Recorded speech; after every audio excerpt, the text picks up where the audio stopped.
As consequências do fechamento do comércio são trágicas na macro-região. Empregos são perdidos dia a dia. A economia está se desfazendo em ritmo acelerado. O empresário Diego Volgarini tem uma academia em Ribeirão com 1.000 alunos matriculados.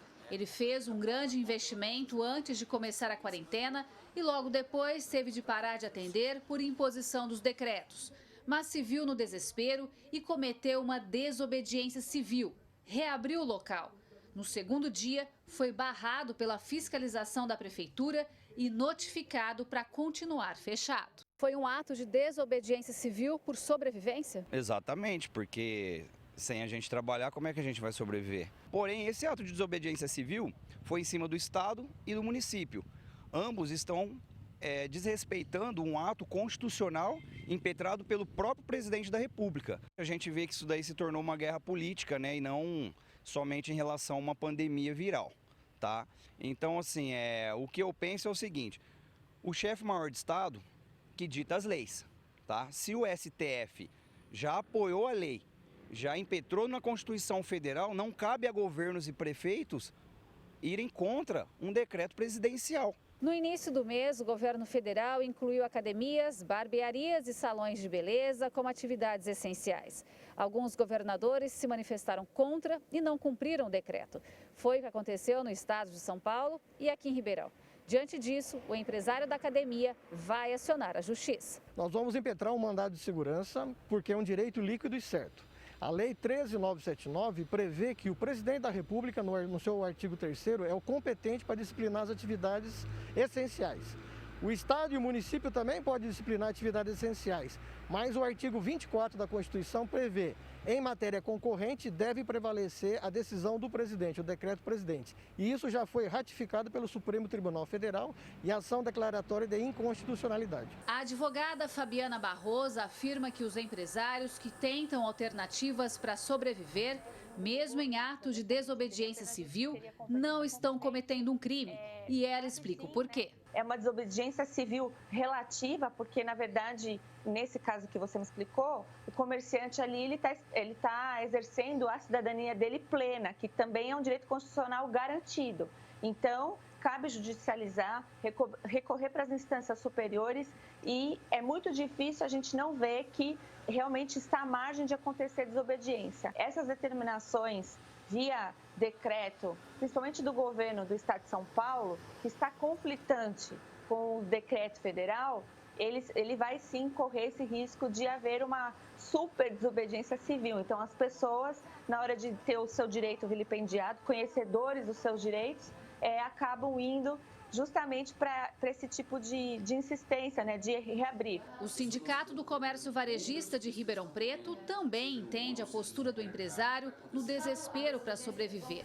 Ele destaca ainda o problema enfrentado pelo setor referente às informações desencontradas entre os governos. Uma hora vinha um decreto do governo federal, depois vinha um estadual, um do municipal, os dois não se entendendo. Isso traz uma insegurança jurídica enorme, então o lojista tem sim a possibilidade dele entrar na justiça, então é isso que ocorre. Não é bem uma desobediência civil, mas uma necessidade de voltar a trabalhar e ele encontra então um caminho para ele tentar buscar estar regulamentado para poder abrir. O número de desempregos realmente é muito grande. As empresas fizeram todo o esforço no sentido de segurar demissões, fizeram suspensão de contrato de trabalho, deram férias coletivas, mas está chegando num nível insustentável. A situação é tão grave, com risco inclusive de um colapso social, que tudo caminha para acontecer uma desobediência civil coletiva. Vai acontecer isso, não tem como mais segurar, não existe força policial para segurar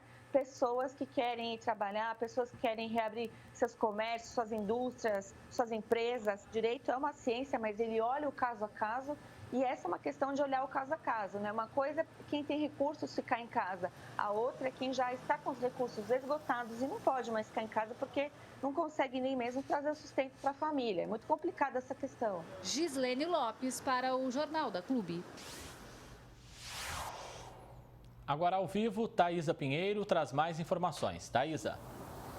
André, a gente vê aí que os empresários tentam alternativas para sobreviver, mas a situação cada vez vai ficando mais complicada. E sobre esse assunto, eu converso agora com José Moacir Marim, que é coordenador regional da DESG.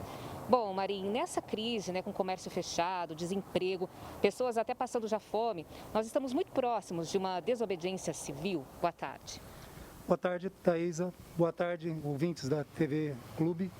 Bom, a desobediência civil depende do ponto de vista.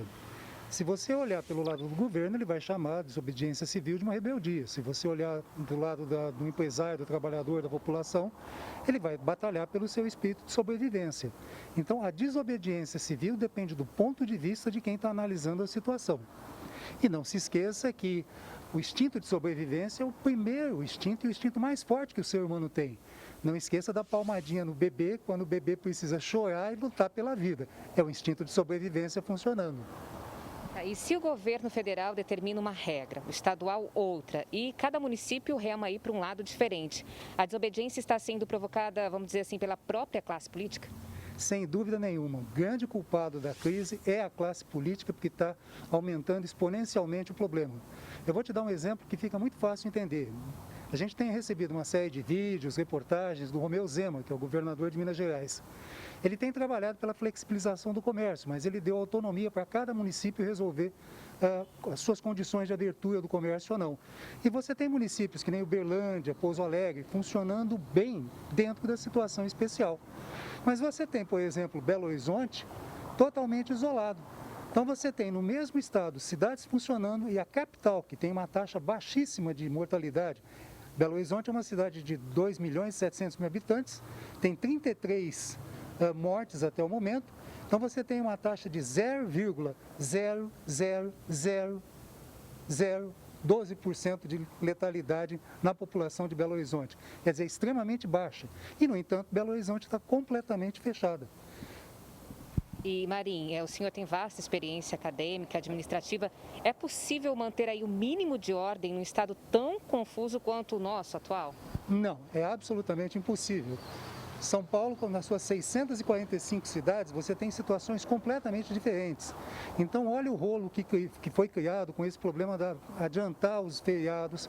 Você teve uma situação, uma concentração dos feriados nesse final de semana. Paulistano geralmente desce para o litoral. Então você tem o paulistano descendo para o litoral, você tem os prefeitos das cidades do litoral desesperados, tentando fechamento de cidade, pedindo bloqueio de rodovia. Quer dizer, a situação está totalmente fora de controle quando você pensa nas várias autoridades federais, estaduais e municipais. Estão batendo cabeça. E se o caos se instalar, o Exército ele pode agir? Bom, vamos lá. Não é que o Exército pode agir. A Constituição determina que em determinadas situações o Presidente da República, para manter a ordem e a sociedade funcionando, ele pode sim chamar alguns estados específicos na Constituição.